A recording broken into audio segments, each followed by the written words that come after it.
My Recollections of Walt Whitman, a William Walker Atkinson article. During the latter years of the 80s, I lived in a small suburban town in New Jersey, between which and Philadelphia I traveled daily. In order to reach my train at Camden, on my return each afternoon, it was necessary to travel from Philadelphia, across the Delaware River, on one of the old-fashioned ferry boats which then plied between the two cities. The trip across the river took a much longer time than at present, owing to the obstructing islands in the river which have since been removed. In the winter, the ice banking up around these islands often made the trip quite a journey, and at all times those who made it had an opportunity to form acquaintances and to have many a friendly chat with their fellow travelers. While making these daily trips for several years, I had the opportunity to see quite a little of the good old gray poet, Walt Whitman. Although at that time I did not appreciate him as I do now, with the added experience of the years which have passed, I am glad to say that I was fortunate enough to have had many conversations with him and many opportunities for receiving what has since proved to be a series of very vivid and lasting impressions of his unique personality.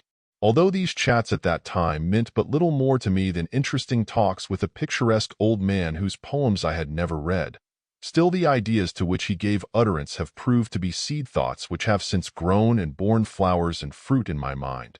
Often in reading, writing, or in conversation, I am struck by some association between the thought of the moment and that embodied in some particular expression of the kindly old poet heard by me 20 years ago. There was always a strong suggestive element in Walt's words and phrases. It was not so much what he said as what he made one think for oneself. Old Walt was very fond of crowds, and the throngs of the railroad stations, ferry boats, and the streets appealed strongly to him. I do not ever remember seeing him on the boat in the morning, but many's the time I have seen him in the late afternoon when the crowd of the returning suburbanites would fill the cabins and the outer decks of the boats. He would be helped to a seat on a bench just outside the cabin doors and would sit there for an hour or two as the boat made her regular trips to and from Philadelphia. Sometimes he would sit still, gazing thoughtfully at the crowd and nodding here and there to passengers who knew him by sight or personally. Again, he would sit listening to the reading of some favorite book or of his correspondence from all parts of the world. His faithful attendant treated him as one would a child. Walt was paralyzed, and in the later days had to be wheeled around in a chair, although when I first saw him he was able to walk slowly, leaning on the arm of his attendant. There was nothing of the poseur about the man, as some critics have unjustly asserted, but nature had given to him such a picturesque personality that he could not fail to give the impression of artistic pose. Walt's personality was unique. He was different. He was like some old Greek philosopher reincarnated in modern form, bringing with him his old mental and physical traits. He seemed to belong to another age of men, an older race than ours, and I was always impressed with the idea that he regarded his modern clothing as an impertinence, for he wore it with that air. One instinctively longed to see the old man clothed in the ancient Greek pallium, with bared head and sandaled feet. He seemed to belong to the same class as Plato and Socrates. I wish to say here that this physical resemblance to the ancient Greek philosophers was noticed and commented on by me at the time, and years before I read a line of his writings or knew his philosophy. It was not suggested by his thought, but by the memory of ancient statuary which I had seen in art galleries. No one at all familiar with the appearance of the men of ancient Greece could have failed to notice the resemblance. Walt was classic in physical outline and form. His hair and beard were gray or white. His clothing and hat were gray. There was no touch of bright color, nor of black about him. And yet he was not somber or gloomy of aspect. He gave one the color impression of a statue carved from light gray granite. His loosely arranged hair was tossed about by the breezes of the river, and his beard was negligently trimmed and brushed. His clothes fitted him loosely, and his soft shirt was opened a button or two at the neck, his throat and the upper part of his breast showing through his beard. But, mark you this, while there was a decided manifestation of the negligee about Walt, there was no untidiness in the sense of uncleanliness or lack of neatness and personal care of the body. Walt was about the cleanest-looking man I ever met. His was the cleanliness and sweetness of the freshly bathed lusty infant. His body always gave one the impression that it had been recently given a Turkish bath. One noticed this instinctively. His physical body obtruded itself upon one's attention, demanding to be recognized as healthy and clean. His way of wearing his clothing reminded one of the thought of the old Greek sage who recommended his pupil to live, so that your body may cling but loosely to your soul. He was one of those individuals of whom one could think as being naked and not ashamed. His skin was of a peculiar tint, perhaps baby pink would best describe it. It was nearly the shade of the skin of a man to whom his barber has just given a steaming and a facial massage, except that there was no suggestion of artificial makeup. Walt's face was seamed, rugged, and mannish in every respect, and except in its tinting bore no resemblance to the carefully massaged and made-up face of the fashionable clubman or sport. In this very aspect of cleanliness and pink skin, one was again impressed with the idea of the baths of which the ancient Greeks were so fond, and in which they spent so much time.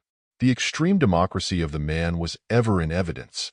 Bootblacks, hod-carriers, newsboys, and men with plaster on their clothes talked freely to him.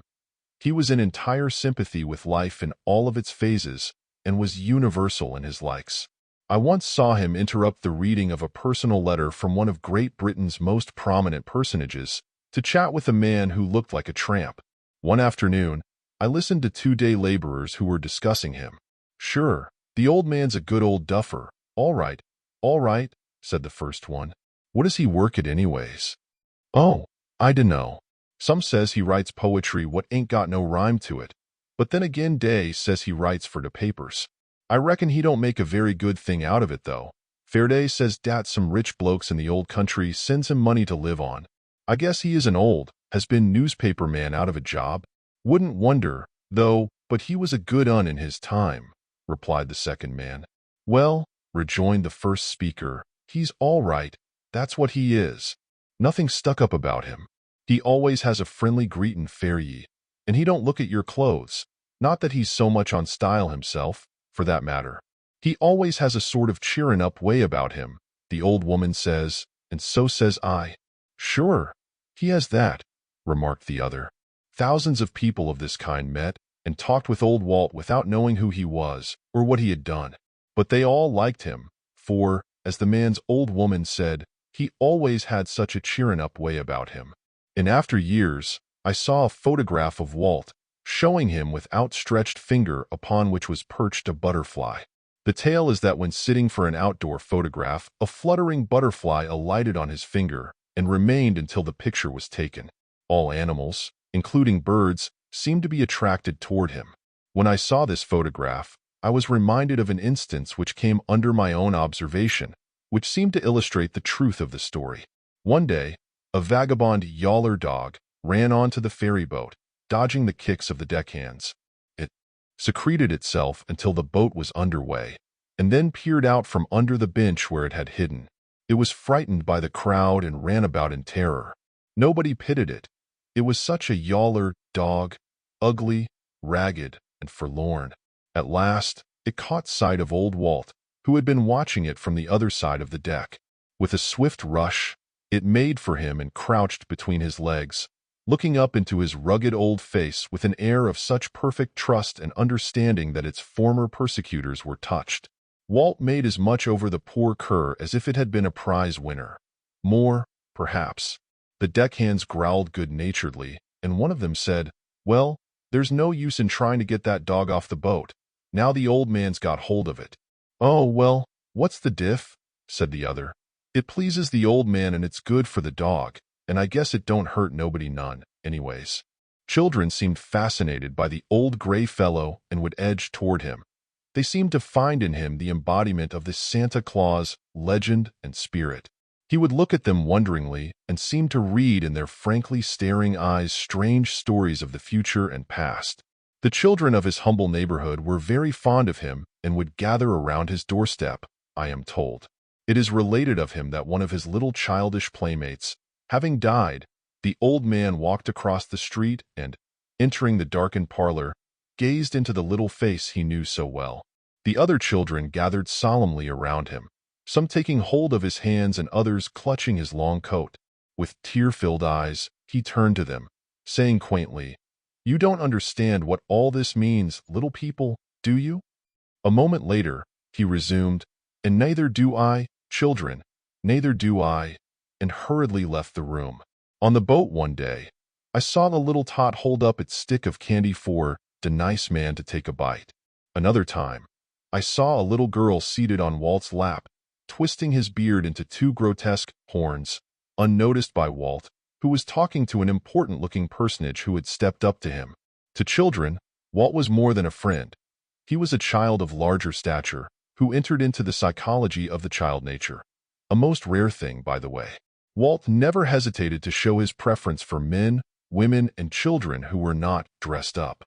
He liked the plain things, the plain people, the homely speech.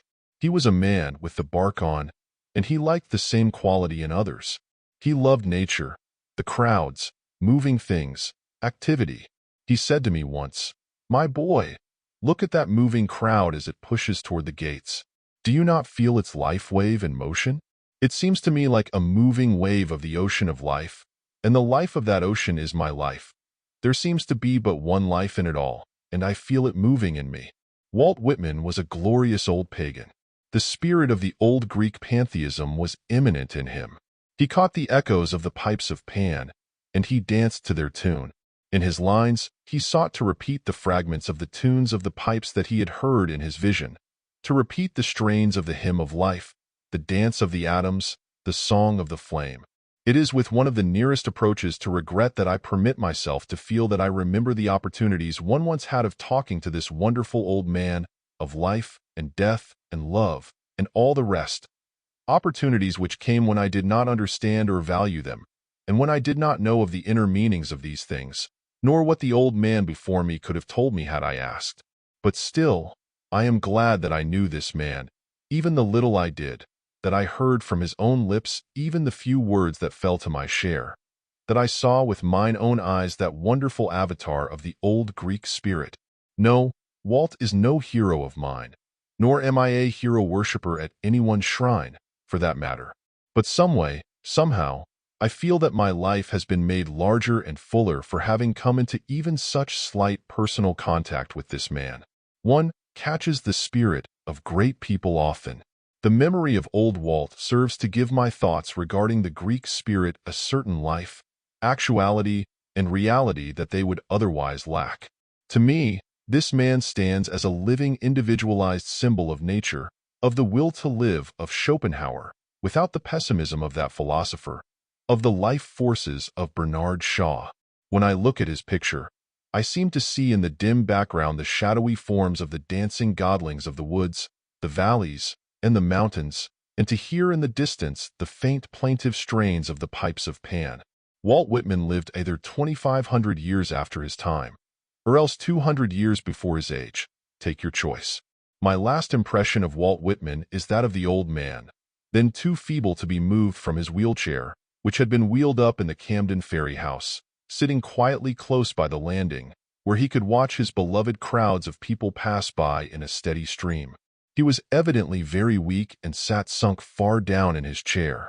He had a cloak or shawl bundled around him, for the air was cool, only his face could be seen. I caught his eye and waved my hand to him. He smiled faintly, and from his moving lips, I imagined that I could catch the form of his usual quaint words of parting. "So long, my boy." I do not remember the exact date of this, but I know that it was not very long before his death. Good old Walt Whitman. Glorious old pagan. Here's to your undying memory. And that is the end of the article out of William Walker Atkinson's Chicago New Thought magazine.